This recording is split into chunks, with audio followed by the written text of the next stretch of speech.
18. 내 보살 외야차.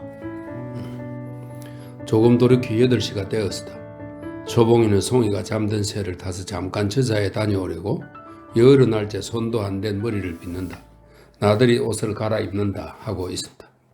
윗목 책상 앞으로 앉아 수영 조각을 뒤적거리던 형보가 아까부터 힐끔힐끔 곁눈질이 잤더니 맙치네. 어디 출입이 이대지 바쁘신고? 하면서 참견을 하잔다. 제가 없는 틈에 날아다니는 것을 못 막지만 눈으로 보면 의뢰 말썽을 하려고 들고 더욱이 밤 출입이면 생 비상으로 싫어한다. 옆편 내놨건 밤 이슬을 자주 맞아선 못 쓰는 법인데 형보는 초봉이가 대거리도 안 해주니까 영락없이 그놈 뱀 모가지를 쳐들어 비위를 끓는다. 초봉이는 뒤저릴 일이 없지 않아 처음엔 속이 뜨끔해서나 새침한 채 종시 거듭도 보지도 않고 막 나갈 채비로 송이를 한 번 더 싸주고 따독거려주고 하고 나서 돌아선다. 형보는 뽀로로 앞문 앞으로 가로막고 앉아 고개를 빨딱 젖히고 올려다보면서 어디가 어디? 살게에서 나가는데 어쩌다고 안달이야 안달이. 인주 내가 사다 줄게. 형보는 제가 되레 누그러져 삐쭉 웃으면서 손바닥을 궁상으로 내민다. 일 없어. 그러지 말고. 이게 왜 이 모양이야? 안 비킬 테냐? 음음을 시키든지. 안 비껴? 초봉이는 소리를 버럭 지르면서 형보의 등감을 내지르려고 발길을 들먹들먹 아랫입술을 문다. 제밀. 형보는 못 이기는 채 두들거리면서 비켜 하는다. 그는 지지 않을 어거지와 자신이 없는 것은 아니냐. 그러나 초봉이를 위하여 짐짓 지어준다. 되도록이면 제 불편이나 제 성미는 참아가면서 억제해가면서 마주 극성은 부리지 말아서 그렇게마다 초봉이를 마음 편안하게 해주고 싶은 정성, 진실로 거짓 아닌 정성이던 것이다. 그것이 물론 뱀의 정성인데는 갈 데 없기야 하지만 난 모르네. 어린 년 깨서 울어도 어린애만 울렸다 마라 배지를 갈라놓을 테니. 초봉이는 송이를 또 한 번 들여다보고 치맛자락을 휩쓸면서 마루로 나간다. 제밀, 장영부 배진 터지도 쌓는다. 아무튼 꼭 20분 안에 다녀와야만 하네. 영영 안 들어올걸. 단범으로 너득하고. 형보는 입을 삐죽하면서 아랫목에 송이를 만족히 건네다 본다. 옛날에 한 사람이 있었다. 계집이 젖먹는 자식을 버리고 간부와 배마다 도망을 갔다. 어린 것은 어미를 찾고 보채다가 꼬치꼬치 말라 죽었다. 사내는 어린 것의 시체를 X를 잘라 해놨네요. 뭐를 잘라 소금에 절여서 자반을 만들었다. 그놈을 크막한 자물쇠 한 개와 얼려 보따리에 싸서 짊어지고 계집을 찾아 나섰다. 12해 만에 드디어 만났다. 사내는 계집의 젖통을 구멍을 푹 삶고 자식의 자반 시체를 자물쇠로 딸꾹 채워주면서 옛다 인제는 저 실컷 먹어라 하고 돌아섰다. 형보는 고담을 한다면서 이 이야기를 그새 몇 번이고 초봉이들을 했었다.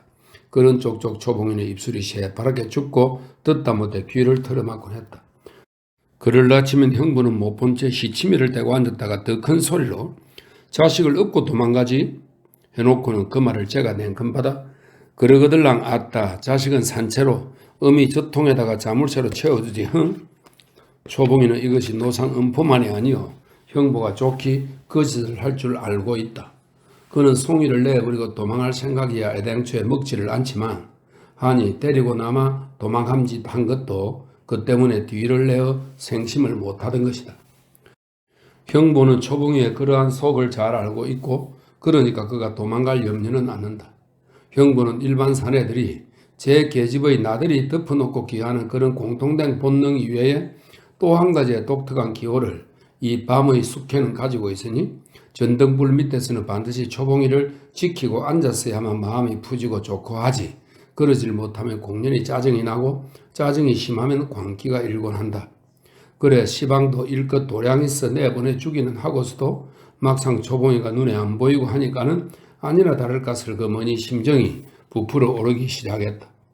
더구나 영영 안 들어올 걸 하고 쏘아붙이던 소리가 아예 불길스런 압박을 주어 단단히 심청이 부풀어 올라가던 것이었다.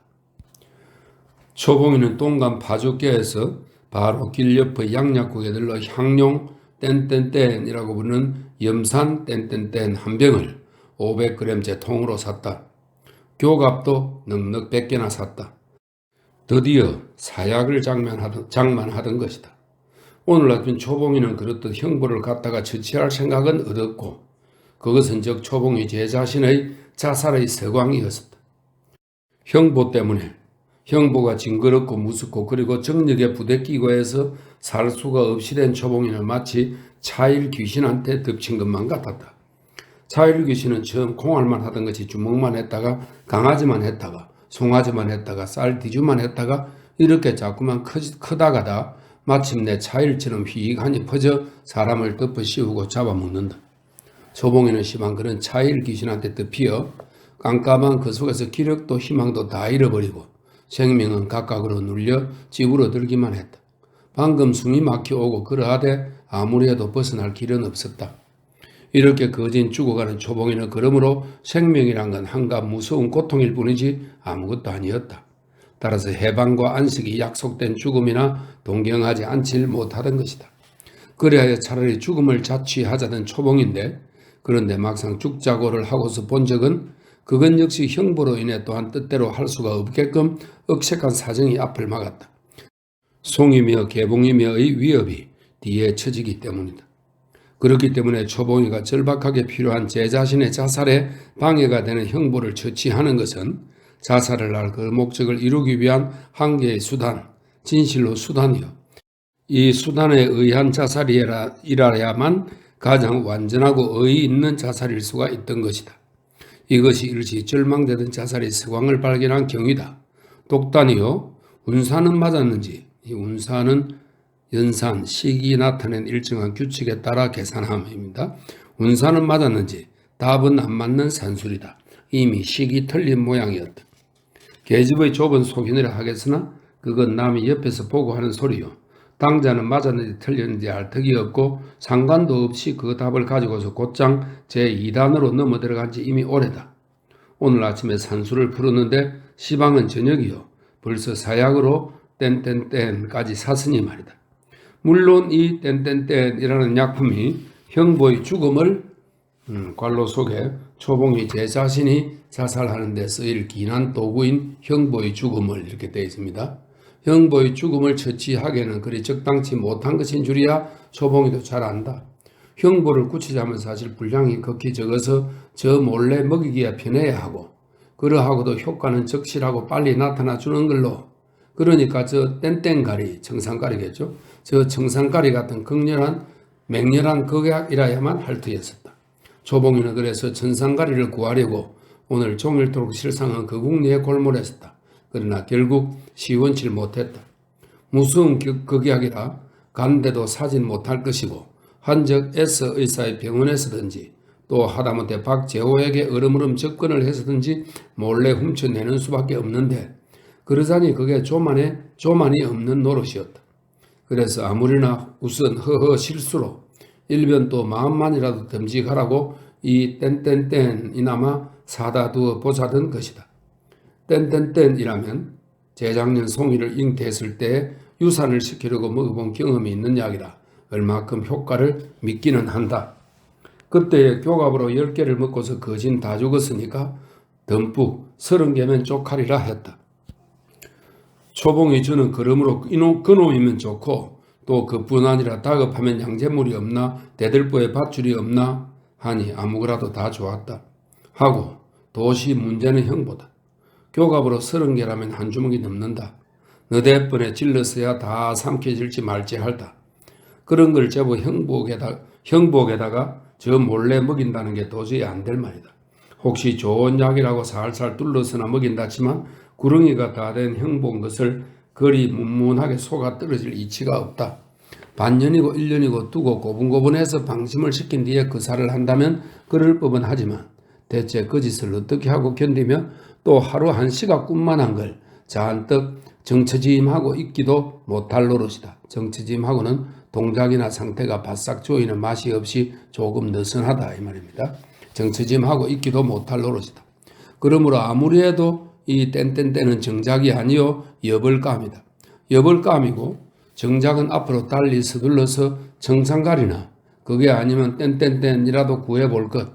그러나 만약 그도 저도 안 되거든 할 수 있나? 부엌에 날카로운 식칼이 있겠다 하니 그놈으로 잠든 틈에 몸을 떨면서도 이렇게 안심은 해두었던 것이다. 외보살 내야차라고 하거니와 곡절은 어찌했든 저렇게 애린한 계집이 왈 남편이라는 인간 하나를 굳히려 사약을 싸서 들고 만인에 섞여 장안의 한복판을 어여시 걷는 줄이야. 당자 저도 실상을 잊었거든 하물며 남이 어찌 짐작인들 할 것인고. 초봉이는 볼일을 보았으니 이내 돌아갔을 터로되 20분 안에 들어오라는 소리가 미워서 어겨서라도 더 중거릴 판이다. 중거려도 송이가 1시간이나 그 안에는 깨지 않을 터여서 안심이다. 그런데 마침 또 오리 밤이 좋으니 이대로 돌아다니고 싶기도 하고 가벼운 옷으로 스며드는 야기가 무엇라고 형용할 수 없이 곧 입맛이 당기게 살을 건드려주어 자꾸자꾸 헐헐 걸어다녀야만 배길 것 같다. 자주 바깥바람을 쐬는 사람한테도 매력있는 밤인걸. 반 강금살이를 하는 초봉이에게야 반갑지 않을 리가 없던 것이다.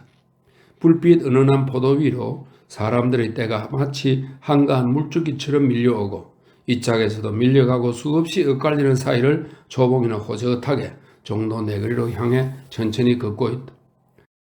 가도록 황홀한 밤임에는 다름없었다. 그러나 오가는 사람들을 무심코 유심히 보면서 지나치는 동안 초봉이의 마음은 좋은 밤의 매력도 잊어버리고 차차로 어두워오기 시작했다. 보이는 이 매양 즐거운 얼굴들이지 저처럼 액색하게 목숨이 바타가는 사람은 하나도 없는 성불렀다. 하다가 필경 공원 앞까지 겨우 왔었다. 송이보다 조금 더 클까 한 아이 하나가 양편으로 손을 붙들어 배착배착 걸려가지고 오면서 서로가 들여다보고는 웃고 좋아하고 하는 한 쌍의 젊은 부부와 쭈쩍 마주쳤다. 어떻게도 그 거동이 탐탁하고 부럽던지 초봉이는 그대로 땅바닥에가 펄씬 주저앉아 울고 싶은 것을 겨우 지나쳐 보내고 돌아서서 다시 우두커니 바라다 본다. 보고 서는 동안에 생시가 꿈으로 바뀐다. 남자는 성재요, 여자는 초봉이죠요. 둘 사이에 매달려 배틀거리면서 간직에 그런 말을 하고 있는 아기는 송이요. 번연한 생시건만 초봉이는 제가 남이 되어 남이 저인 양 넋을 잃고 서서 눈은 환영을 쫓는다. 초봉이는 집에서도 늘 이러한 꿈 아닌 꿈을 먹고 산다. 송이를 사이에 두고 성재와 즐기는 단란한 가정. 물론 그것은 꿈이었지 산 희망은 감이 없다. 마치 외로운 과부가 결혼 사진을 꺼내놓고 보는 정상과 같아 추억의 세계로 물러갈 수는 있어도 추억을 여기에다 살려놓을 능력은 없음과 일반인 것이다. 일찍이 초봉이는 제호와 살증만 해도 성재에게 대한 여망을 통히 버리진 않았었다. 흠집난 몸이거니 하면 민망은 했어도 그래도 성재가 거두어 주기를 은연중 바랐고 이제 어쩌면 그게 옳으니 싶어 저도 모르게 기다렸고 하던 것이 필경 형부한테 덮치어 심신이 다 같이 시들어버린 후로야 그런 생심을 할 기력을 잃는 동시에 일변 성재는 저를 다 잊고 이 세상 사람으로 치지도 않겠거니 하여 아주 단념을 했었다. 그러고서 임의로운 그 꿈을 가졌다. 개봉이가 그때그때의 소식을 들려주었다. 의사 면허를 탄 줄도 오래전에 서울다가 개업을 하는 줄도 몰랐다. 그런 것이 모두 꿈을 윤기 있게 해주는 양식이었다. 개봉이와 사이가 어떠한가 하고 몇 번 눈치를 떠보았다. 그 둘이 결혼을 했으면 좋을 생각이 든 것이다. 하기야 처음에 저와 그랬었고 그랬다가 제가 퇴를 했고 시방은 꿈속의 거위로 모시고 있고 그러면서 그 사람과 동생이 결혼하기를 바라는 것이 일변 마음에 죄스럽지 않은 것은 아니었었다. 그러나 그러고 저러고 간에 개봉이의 태도가 범연하여 동무이상 아무것도 아닌성 싶었고 해서 더욱 마음 놓고 그 꿈을 즐길 수가 있었다. 아까 개봉이가 성재대로 한 말은 이 눈치를 본 소리인데 의뭉쟁이가 저는 시치미를 떼고 형의 속만 뽑아보았던 것이다. 물론 알다가 미처 못한 소리지만 아무리나 초봉이 좋은 차는 희망 없는 한 조각 빈 꿈일 값에 만약 성재가 아직까지도 저를 약시하다는 이러저러하다 이 말입니다. 약시하고 있는 줄을 안다면 그때는 죽었던 그 희망이 소생되기가 십상일 것이었다. 뿐 아니라 그의 시들어 빠진 인생의 전기도 기운차게 살아날 것이었다. 사람의 왕래가 밴 공원 앞 행길 한복판에 가서 넋을 놓고 섰던 초봉이는 얼마만에야 겨우 정신이 들었다. 정신이 들자 막혔던 한숨이 소스라치게 터져 오르면서 이어 기운이 착 깔아진다. 이제는 더 거닐고 무엇하고 할 신명도 안 나고 일껏 좀 마음 편하게 즐기셨던 좋은 밤이 그만 쓸데없고 말았다. 처음 요량으로 종로 내거리까지 바람만 밟아가서 개봉이가 있는 땡땡 백화점으로 들러 천천히 한 바퀴 돌아보고 그러다가 시간이 되어 파하거든 개봉이를 데리고 같이 오려니 오다가는 아무것도 먹음직한 걸로 아무거나 먹음직한 걸로 밤참이라도 시켜가지고 오려니 이랬던 것인데 공교올시 생각자는 마가부터 흥이 떨어짐에 이것이고 저것이고 다 내키지 않고 지옥 같아도 할 수 없는 노릇이요. 차라리 어서 집으로 가서 덜어눕고 싶기만 했다. 그래도 미망이 없지 못해 잠깐 망설였으나 이내 호 한숨을 한 번 더 내쉬고는 돌아섰던 채 오던 길을 맥없이 걸어간다. 걸어가면서 생각이다. 숲속에 섞여선 한 그루 조그만 나무랄까? 풀 언덕에 같이 자란 한 폭이 이름 없는 풀이랄까? 명색도 없거니와 아무 시비도 없는 내가 아니더냐?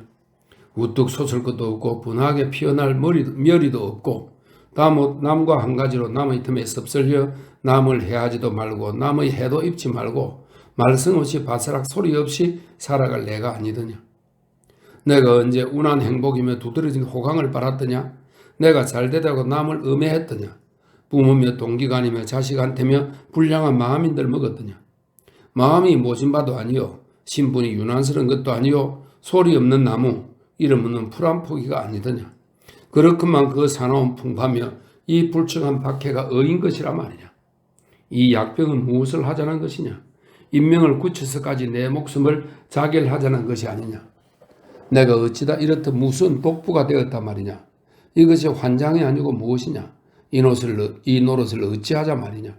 이러한 것을 일러 운명이란다면 그도 할 일 없다 하려니와 아무리 야속한 운명이로겠으니 너무도 악착하지 않느냐? 운명.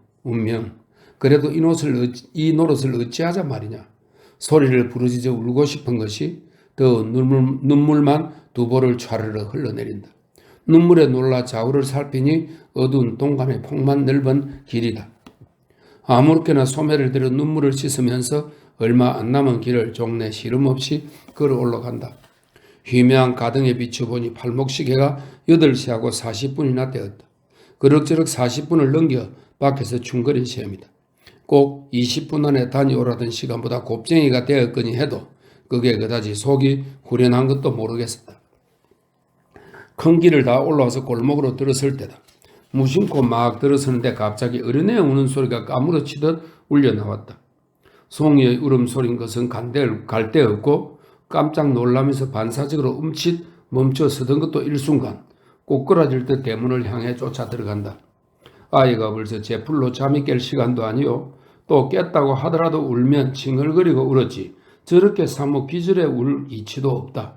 분명 그 이놈 장가놈이 내게다가 못한 앙심풀이를 어린애한테다 하는구나. 급한 중에도 이런 생각이 퍼뜩퍼뜩 그러나 몸은 몸대로 바쁘다. 골목이어야 바로 몇 걸음 안 되는 산거요. 길로 난 안방의 더 높은 서창이 바라보여 한데 아이의 울음소리가 어떻게도 다급한지 마음 같아서는 단박 창을 떠밀고 뛰어 들어갈 것 같았다. 지친 대문을 안쪽 문을 마당을 마루를 어떻게 박차고 넘어뛰고 해 들어왔는지 모른다. 안방 윗 미닫이를 벼락치듯 열어젖히는 순간 아니나 다를까 두 눈이 벌컥 뒤집어진다. 짐작이야 못했던 바 아니지만 너무도 분이 치받치는 장면이었다.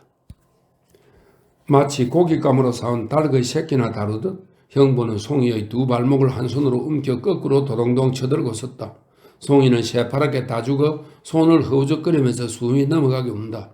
형부는 초봉이가 나간 뒤에 20분이나 넘어 30분이 지나 40분이 거진 되어도 들어오지 않으니까 그는 불안과 짜증이 차차로 더해가고 해서 시방 어미가 들어오면 아까 나갈째 어린애를 울렸다 보아라 배지를 갈라 놓을 테니 하던 앙칼진 그 소리까지 밉살스럽다고 우정 보아란 듯이 새끼를 집어 동댕이를 쳐주려고 잔뜩 벼르는 판인데 이건 또 누가 이쁘달까봐 제가 제풀로 밟다 깼으는 드립다 깃다갑게 울어대지를 않느냐 말이다. 이참 저참에서 밤의 숲에는 드디어 제 성깔이 나고 말았다. 울기는 이래도 울고 저래도 울고 성화 먹기가 매일 반이니 화풀이 삼아 언제까지고 이렇게 거꾸로 들었다 놓았다 하면서 어미한테다 기어코 요 꼴을 보여줄 심술이었다. 그랬기 때문에 초봉이가 달려드는 기척을 알고서도 짐짓 그 모양새를 한 채로 서서 있었던 것이다. 아기 북받친 초봉이는 기색해가는 아이를 구할 것도 잊어버리고 푸르르 몸을 떨면서 집어삼킬 듯 형보를 노리고 섰다. 이윽고 형보는 초봉이께로 힐끔 눈을 흘키고는 베라먹을 것 사람 기가 따가워 씹어 뱉으면서 아이를 저자던 자리에다가 내던져 버린다. 이 천하에 초봉이는 아드득 한마디 부러지면서 새끼샘에 성난 안품같이 사납게 달려들다가 마침 돌아서는 형보를 되는 대로 아랫배를 겨누어 깨지라고 발길로 내지른다. 역시 안품같이 모진 그리고 날쌘 일격이었으나 실상 겨두던 배가 아니고 어디껜지 발바닥이 칵 막히는데 저편에서는 의외에도 모질게 어이쿠 소리가 연달아 두 손으로 사타구니를 우디고 뱅뱅 두 바퀴 맴을 돌다가 그대로 나가 동그라진다. 엇나간 겨냥이 도리어 좋게 당처를 덜이 찼던 것이고 당한 형보로 보면 뿌리의 습격이라 도시에 피할 겨를이 없었던 것이다. 방바닥에 나가 동그라진 형보는 두 손으로 땡땡땡 깨를 움친 채 악악 소리나 아니나 무령하게 물먹은 메기처럼 입을 딱딱 벌리면서 복갠다. 눈은 흰창이 뒤집어지고 방금 숨이 넘어가는 신용이다. 죽으려고 해든벅거리는 것을 본 초봉이는 가슴이 서늘하면서 몸이 떨렸다. 급길에 얼핏 물이라도 먹이면 주물이라도 주어야지. 아니 의사라도 불러대어 살려놓아야지 하면서 마음 다급해하는 순간 마치 뜨거운 물을 쫙 끼얹는 듯 머릿속에 화끈하니 치달아 오르는 게 있었다. 오라 죽여야지. 소리는 안 냈어도 보다 더 살기스런 표현이다. 죽으려고 납뛰는 것을 보고 겁이 나서 살려놓자던 저를 혀 한 번 찰 경황도 없었다. 경황이 없기보다는 잊어버렸기가 쉬우리라. 이 순간의 초봉이의 얼굴을 누가 보았다면 벌겋게 상기된 채 실룩거리는 안면 근육이며 모가지의 푸른 핏대며 도끼가 딩글딩글 붙는 눈이며 분명코 육식류의 야수를 연상하고 몸을 떨지 않지를 못했을 것이다. 아이고 사람 죽는다. 형보는 것에 아픔이 심간했던지 떠나가게 계목을 지른다. 계목은 듣기 싫은 목소리를 말합니다. 떠나가게 계목을 지른다. 초봉이는 깜짝 놀라 입술을 깨물고 와락 달려들어 형보가 우디고 있는 땡땡땡 깨로 겨누고 힘껏 걷어찬다. 정통이 거기라는 것은 형보 제가 처음부터 우디고 있기 때문에 안 것이요. 하니 방금은 당자 제 자신이 가르쳐준 셈좀 되었다. 마음 먹고 차는 것이었지만 이번에는 곧잘 정통으로 들어가질 않는다. 3번 걷어찬데 겨우 한 번 올바로 닿기는 했어도 형보의 손이 가려 효과가 없고 말았다. 그럴 뿐 아니라 형보는 그냥 겨냥 들어오는 데가 거긴 줄 알아채고서 두 손으로 잔뜩 가리고 다리를 꼬아붙이고 그러고도 몸을 요리조리 가는다. 이제는 암만 끄덕질러야 위로 흩나가게 아니면 애면 볼기장이나 차이고 말지 정통에는 빈틈이 나지 않는다. 에이고 인연이 날 죽이네. 아이고 아야 아이고 아야. 아이고 인연이 사람 막 죽이네. 아이고 날 잡아먹어라. 형보는 초봉이가 한 번씩 발길질 하는 족족 발길질이라야 흩나가기 아니면 아프지도 않은 것을 멀쩡하니 뒹굴면서 돼지 생맥다는 소리로 소리소리 계목을 질러댄다. 뗀뗀뗀 차인 것도 이제는 안 아프고 번연히 흉포를 떠느라 음살인 것이다.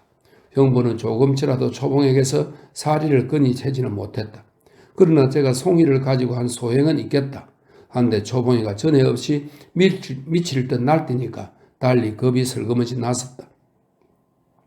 그새까지는 악이 받치면은 등감이나 한번 쥐어박 바르고 욕이나 해 퍼붓고 이내 그만두었지 그다지 기성스럽게 대드는 법이 없었다. 본시 뒤감으로는 형보는 그래서 생각해 전혀는 이번에는 아마 단단히 독이 오른 모양이니 마구 승구거나 잘못 건드렸다가는 제분에 못 이겨 양잿물이라도 집어삼킬는지 모른다. 아예 그렇다면 맞서지를 말고 엄살이나 해가면서 제분이 풀리라고 때리면 맞는 신용 걷어차면 차이는 신용해주는 게 옳겠다. 차여준대야 맨 처음의 땡땡땡은 뭣도 모르고 차인 것. 이제는 제까지 있는 계집년이 참새다리 같은 걸로 발길질을 골백번 한들 소용이 있더냐. 엉덩판이나 허벅다리 좀 차였다고 골뱅들리 없고 요렇게 땡땡땡만 잘 싸고 피하면 그만이지. 이렇듯해서 시방 앞뒤 요랑 다 된 줄도 든든히 배짱 내밀고 구릉이 같은 의명을 피우던 것이다. 초봉이는 발길질에 차차로 기운이 팡쳐 오는데 형부는 일변 도로 멀쩡해지는 걸 보니 마음이 다푹 초조해서 이를 어찌하나 싶어 안타까워할 즈음 요행이 꾀하나가 언뜻 들었다. 그는 여태까지 형부가 누워있는 몸뚱이와 길이로만 서서 사틀 겨누어 발길질 하던 것을 그만두는 채 슬쩍 비키다가 와락 옆으로 나가서면서 날색에 발꿈치를 들어 칵 내리제낀다. 아이쿠 아이두. 형부는 뗀뗀뗀 두둥을 한 손만 옮겨다가 우디면서 옳게 아파한다. 아이고 사람 죽네. 형부는 여전히 개목을 지르면서 몸을 요리조리 바워내고 초봉이는 따라가면서 옆을 잃지 않고 제긴다.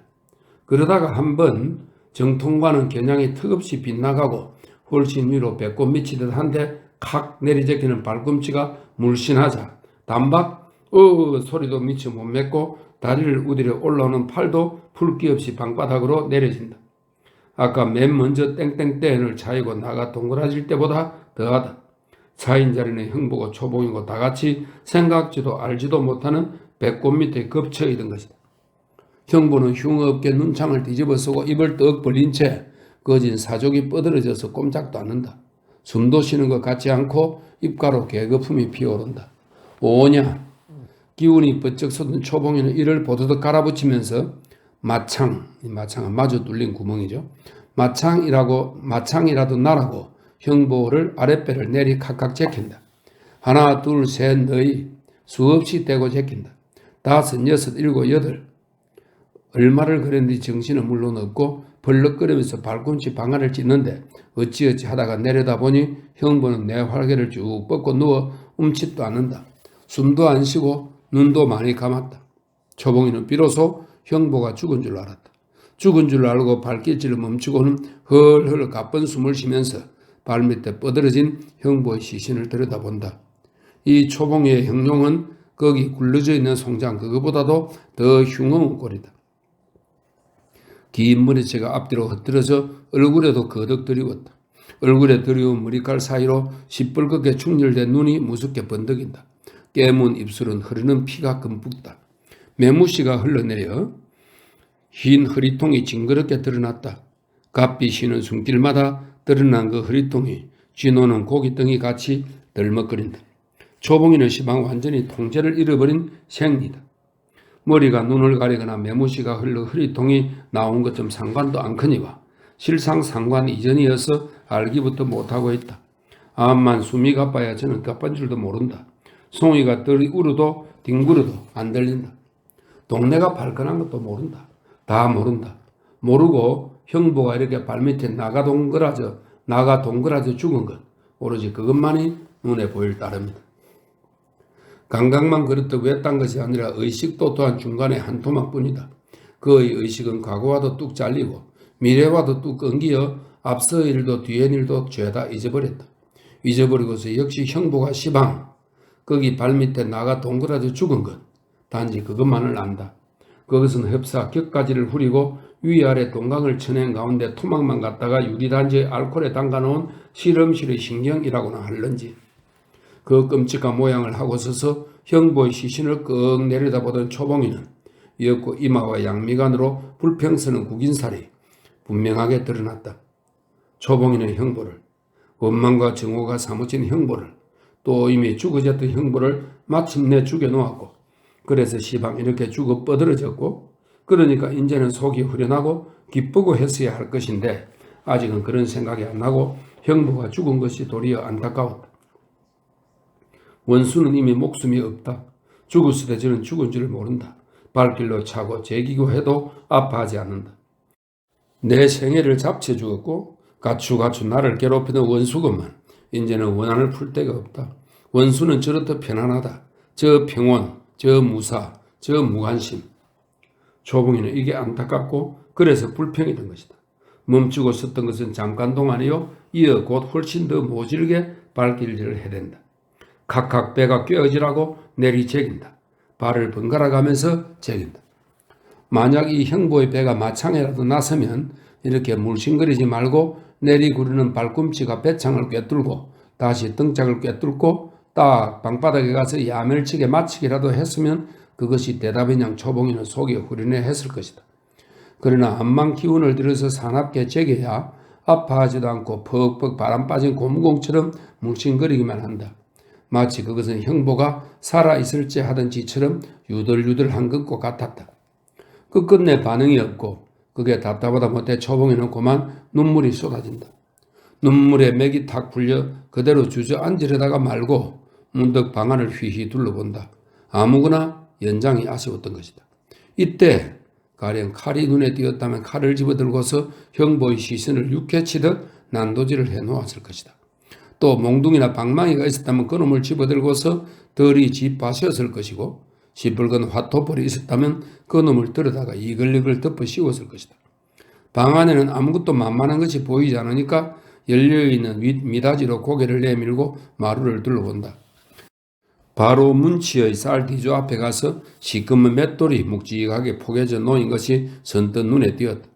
서슴찮고 우르르 나가 그놈을 위아래짝 한꺼번에 불끈 안아들고 방으로 달게든다. 여느 때는 한 장씩만 들재도 힘이 붙이는 맷돌이다. 번쩍 턱 밑까지 높이 쳐들러올린 맷돌을 형보의 가슴패기를 겨누어 앙칼쪽에 내리 부딪는다. 뜨그럭 퍽 뜨그럭 무딘 소리와 한 가지로 육중한 맷돌이 등의 곱사혹에 떠받치어 빈밑이 기운 형보의 안가슴을 으깨고 둔하게 굴러내린다. 맷돌을 내려치는 바람에 초봉이는 중심을 놓치고 앞으로 형보의 시체 위에 가서 꼬꾸라질 뻔하다가 겨우 몸을 가눈다. 몸을 고쳐 가진 초봉이는 또다시 맷돌을 안아 올리려고 허리를 꼬부리다가 피변 형보의 가슴을 보고서 그대로 멈춘다. 맷돌에 엇그러진 가슴에서 엷은 메리아스 위로 자리 넓게 피가 배어오른다. 팔을 쭉 편 손끝이 바르르 보일락 말락하게 떨다가 만다. 초봉이가 만일 그것까지 보았다면 아직도 설 죽은 것으로 알고서 옳았구나 다시 무슨 거조를 내겠는데 실상은 잡아놓은 쇠고기에서 쥐가 노는 것과 다름없는 생명 아닌 경련이었었다. 뒤로 고개를 빨딱 젖힌 입 한쪽 귀퉁이에서 검붉은 피가 가느다랗게 한 줄기 흐른다. 초봉이는 굽혔던 허리를 펴면서 휴 깊이 한숨을 내쉰다. 피의 암시로하여 다시 한번 형보의 죽음을 알았고 그러자 비로소 그대도록 벅차고 조만찬하했던 그 역이 아주 우연하게 이렇듯 수월히 요정이 난 것을 안심하는 한숨이었다.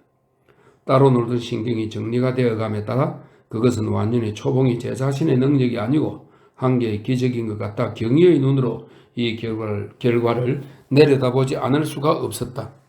아닌 게 아니라 오늘 밤 같은 돌발적인 우연한 고패가 아니고서는 아무리 천상갈이나 그런 좋은 약품이 있다고 하더라도 초봉이의 맑은 정신을 가지고는 좀처럼 마음 차근차근하게 일 거조를 내지 못했을지도 모른다.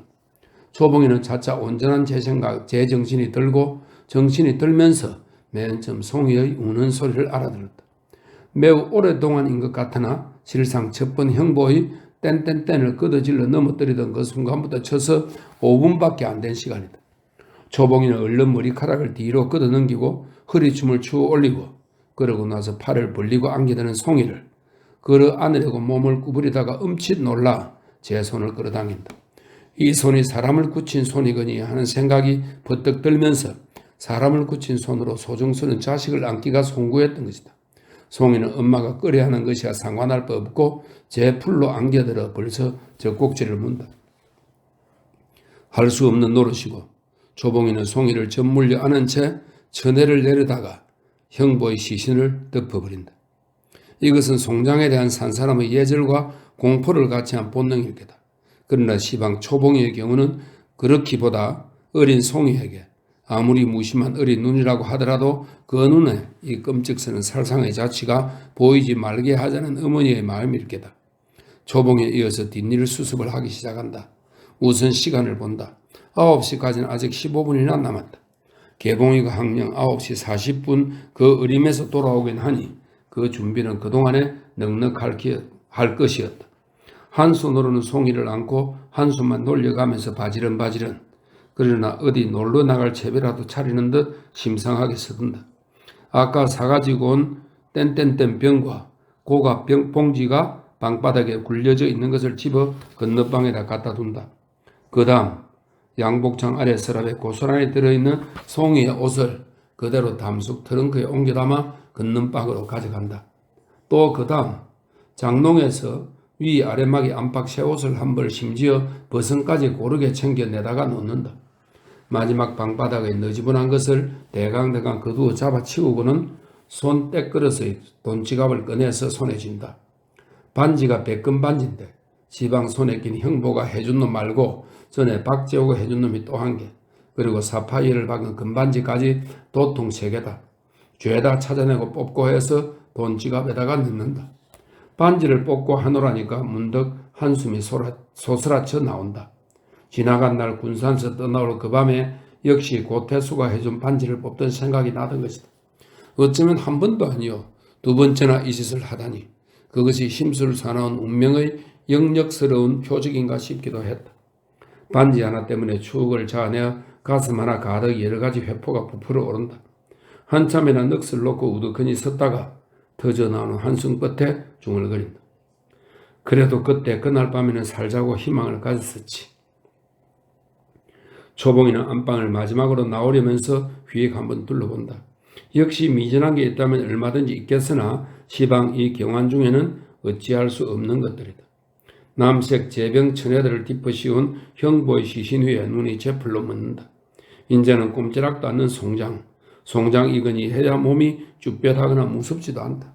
항용 남들처럼 사람을 해하고 난 그 뒤에 오는 것, 가령 막연한 공포라든지 순전한 마음의 죄책이라든지 다시 또 그 뒤에 오는 것으로 받을 법의 형벌이라든지 그런 것은 통히 생각이 나질 않는다.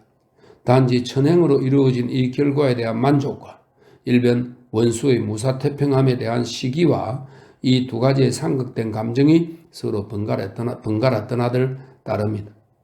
이윽고 마루로 나와 미닫이를 닫고 돌아서다가 문득 얼굴을 찡그리면서 원수는 외나무 아래서 만난다더니 저승을 가도 같이 가야 하나? 하고 쓰리쓰게 한마디 입속말을 씹는다.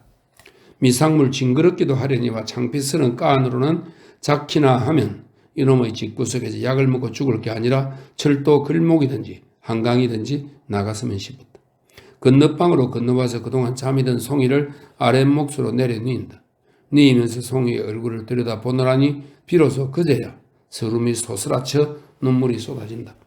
서름에 맡겨 언제까지 울고 싶은 것을 그러나 뒷일이 총총해 못한다. 흘러넘치는 눈물을 씻으며 흘리며 개봉이의 경대를 다가놓고 머리를 빗는다. 단장은 애쓰나 눈물이 자꾸만 망쳐놓는다. 마지막 새 옷을 싹 갈아입는다. 옷까지 갈아입고 나니 그래도 조금은 기분이 산뜻한 것 같다. 유서를 쓴다.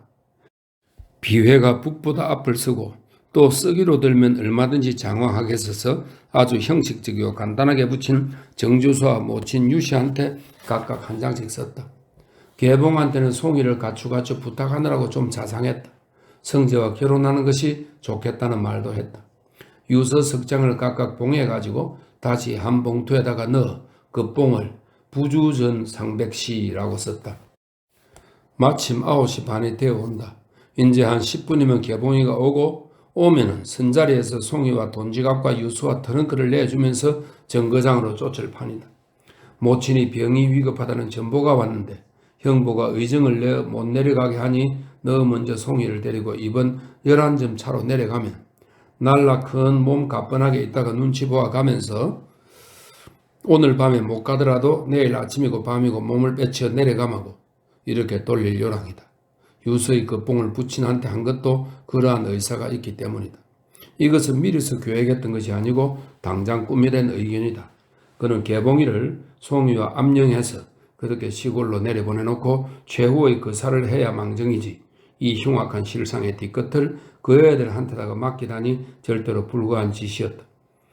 사실 그러한 뒷근심이 아니고서야 유서나 머리맡에다 놓아두고 진작 약그릇을 집어들었을 것이지 우정 개봉이를 기다리고 있을 것도 없던 것이다. 그러나 막상 필요가 그러한 연유로 해서 기다린다 하지만 사랑하는 동생을 마지막으로 한 번 더 상면을 하게 되는 것이 그것이 초봉이에게는 오히려 뜻이 있고 겸하여 커다란 기쁨이 아닐 수 없었다. 유서까지 써놓았고 하니 준비는 다 된 셈이다. 이제는 개봉이가 돌아올 동안에 교갑에다가 약이나 재자고 땡땡땡 병을 앞으로 다가놓다가 먹고 죽을 사약이 쓴 걸 가리려는 저 자신이 하도 서글퍼 코웃음을 하면서 도로 밀어 넣는다. 하고 그것보다는 나머지 10분을 송이의 마지막 엄마 노릇을 할 것이긴 한데 잊어버렸던 것이 대단스러웠다. 그래 막 책상 앞으로부터 아랫목의 송이에게로 돌아 앉으려고 하는데 그때 마침 개봉이가 우당퉁땅 황급히 언니를 불러 외치면서 달려들었던 것이다.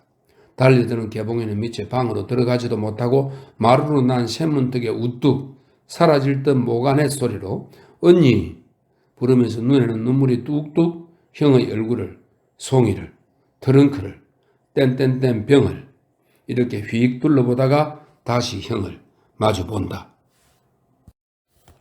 마지막 글입니다. 19. 서곡. 초봉이는 동생이 하도 황망히 달려들면서 겸하여 사모 자지러져 찾는 소리에 저 애가 일 저지른 거 벌써 다 알고 이러지를 않나 싶어 깜짝 놀랐으나 이어 곧 무슨 그럴 리가 있을까 보냐고 미심은 미심대로 한 옆에 젖혀둔 채 얼굴을 천연덕스럽게 가지려고 했다. 그러나 마루로 뛰어올라 문턱을 디디고서는 개봉이의 관로 속에 긴장한 그동이 종시 예사롭질 않았지만 그것보다도 가뜩더 간절하게 언니 부르는 소리가 어떻게도 정이 넘치는지 그런데 또 눈에서는 눈물이 글썽글썽 솟아 흐르고 초봉이는 제법 침착하자고 마음 도살에 먹었던 것은 그만 파그르르 쓰러지고 마주 눈물이 방울방울 떨어져 내린다. 그것은 사람의 육친의 동기간 사이에서만 우러날 수 있는 극진한 애정에서 초봉이는 순간 아무것도 다 잊어버리고 아프리만큼 감격을 느꼈다.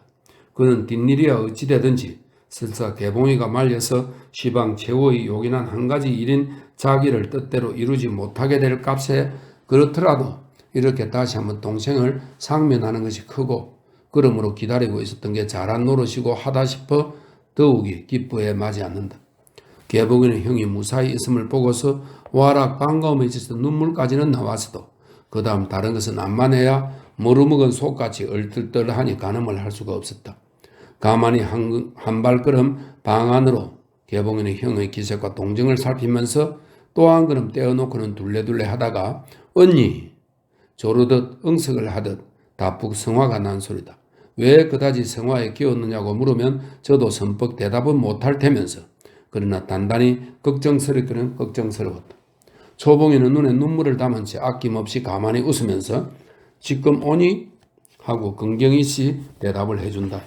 경황 중에도 개봉이는 참으로 아직껏 형의 웃는 입가는 이쁘다고 좋아했다. 잠깐 서로 말이 없이 보고만 섰다. 개봉이는 자꾸만 궁금해 못 견디는데 그러면서도 아리뚱해서 무슨 소리를 뭐라고 물어보고 이야기하고 할지를 몰랐다. 하다가 언뜻 성재와 같이 써온 생각이 났다.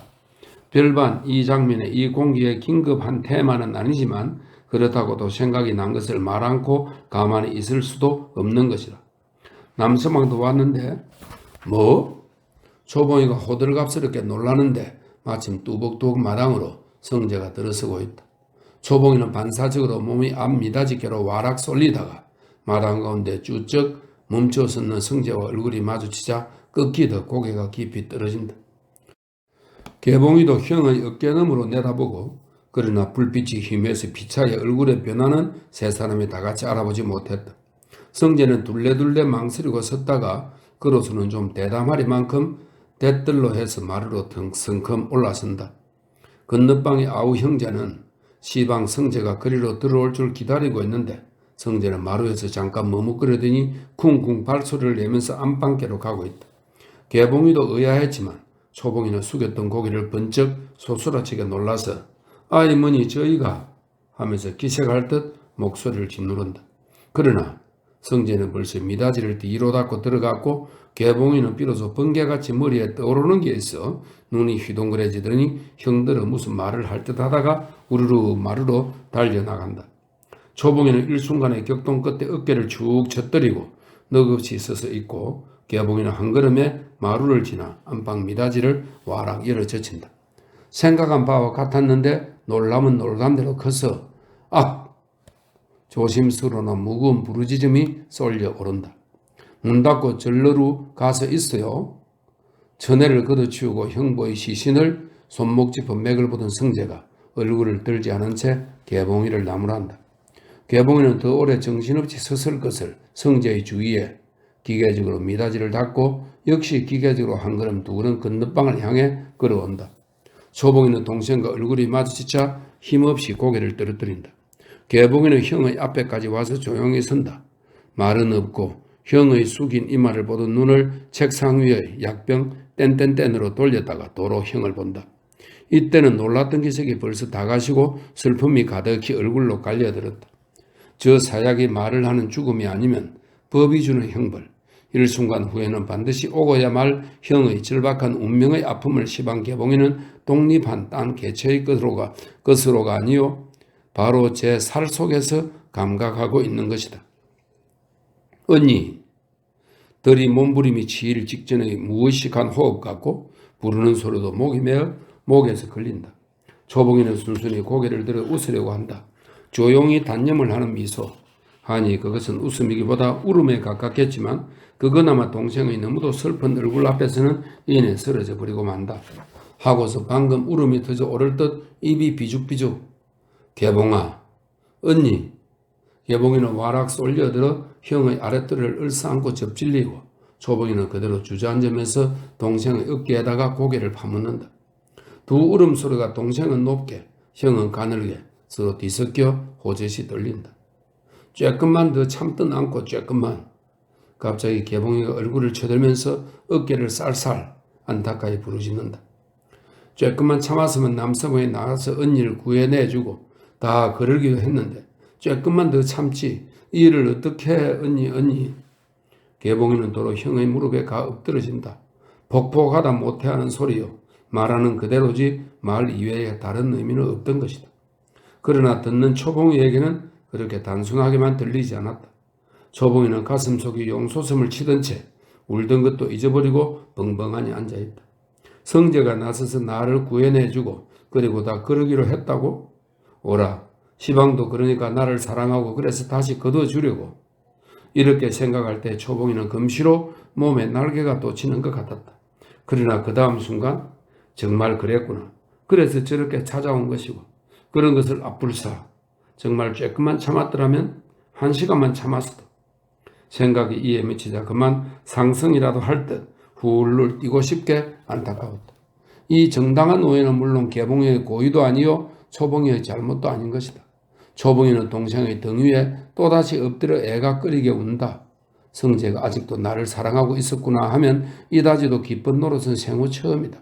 그러나 시방은 이를 저지른 뒤다. 부질없이 큰 기쁨이 순간에 어긋나무로 해서 내 것이 아니고 말았으니 세상에 이런 야속한 노릇이 있을 수가 없다. 그래도 성재가 이제껏 나를 사랑하는 것은 반갑지 않으냐?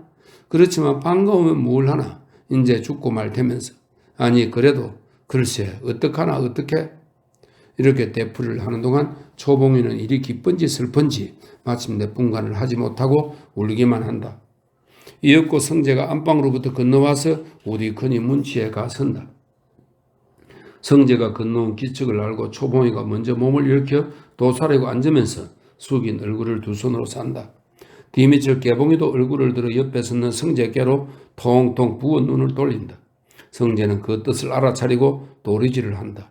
형부는 아주 치명상으로 절명이 되었던 것이다. 성재가 몸 주체를 못하고 섰는 것을 개봉이가 눈짓을 해서 그 자리에 편안히 앉고 세 사람은 초봉이가 땀땀 가늘게 늦게 울 뻔 다 같이 말이 없이 한동안 잠잠하다. 언니, 침착을 회복하여 곰곰이 생각을 하고 있던 개봉이는 얼마 만에야 목소리를 가다듬어 형을 부르면서 바투 더 다가앉는다. 초봉이는 대답 대신 얼굴에 손만 떼었다가 도로 가린다.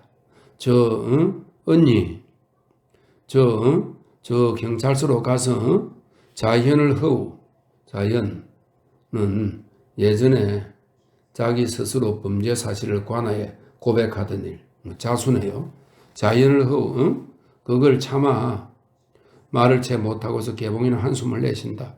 초봉이는 움칫 놀라 얼굴을 들고 동생을 바라다 본다. 뭐라고 할 수 없는 찹찹한 표정이 버떡버떡 갈려든다. 동생의 말은 선뜻 반가운 소리였다. 그러나 야속스런 훈수였다. 자현을 하다니. 우두커니 동생의 얼굴을 건너다 보고 앉았던 초봉의 입에서 그것은 누구들 하는 말이라기보다도 자탄에 겨운 넋두리가 흘러서 나온다. 자연을 하면 진역을 살라고? 사형이라면 차라리 좋지만 진역을 살다니. 인전 하다 못해서 진여까지 살아. 그 몹쓸 경난을 다 겪고도 남은 고생에 있어서 진여까지 살아. 못하겠다. 난 기왕 죽자고 하던 노릇이니 죽고 말겠다. 죽고 말지 진역이라니. 내가 무엇 잘못했길래? 응? 내가 무엇 잘못했어? 장형보 그까지 파리 목숨 하나만도 못한 생명. 파리 목숨이라면 남한테 해나 없지. 천하의 몹쓸 악당. 그놈을 죽였다고 그게 죄란 말이냐? 어쩌니 그게 죄냐? 미친 개는 때려 죽이면 잘했다고 추앙하지. 미친 개보담도 더한 걸 죽였는데 어째서 죄란 말이냐? 난 억울해서 진역 못 살겠다. 왜 내가 진역을 사니? 인전 두 다리 쭉 뻗고서 편안히 죽을 것을 왜 일부러 고생을 사서 하니? 응? 응? 가슴을 쥐어뜯고 몸부림을 치게 애달픈 것을 못하고서 다시 손으로 얼굴을 싸고 운다. 손가락 사이로 눈물이 줄줄이 흘러내린다. 성재가 눈에 눈물이 가득 코를 벌침벌침 황소같이 씩씩거리고 앉았다. 참혹한 살상에 대한 불쾌했던 인상이 쓰러지는 반면 그 살상을 저지른 초봉이의 정상에 오히려 동감이 되면서 일변 독초 그것을 가꾸는 육법전세의 울분이 치달아 오르던 것이다. 그는 시방 가슴에 뿔이 치매는 깐으로는 단박 땐이라도 뽑아들고 칼이라도 가봐요. 단박 칼이라도 뽑아들고 거리로 뛰쳐나갈 것 같은 것을. 그러고서는 막상 어디 가서 누구를 행실을 낼 바를 몰라. 그것이 답답했다. 어떻게 해요? 개봉이가 고개를 돌리고 조르듯 성화를 한다. 성재는 그 말은 대답을 못하고 빌어먹을 놈에 볼 먹은 소리로 두른두른 주먹으로 눈물을 씻다가 그 다음엔 이라도 갈 듯 어디 보자 하면서 허공을 눈 부릅뜬다. 뚱딴지네. 개봉이는 성재한테 눈을 흘기면서 입 안의 말로 쫑알거리다가 형을 부여잡는다. 언니, 개봉아. 초봉이는 부지를 못해 동생의 어깨에 얼굴을 묻고 엎드러져 울음소리 섞어 하소를 한다. 개봉아, 이 옷을 어떡하니? 어떡하면 좋을 거나? 응? 죽자고 해도 죽을 수도 없고 살자고 해도 살 수도 없고 이 옷을 어찌하면 좋단 말이냐? 에고 개봉아.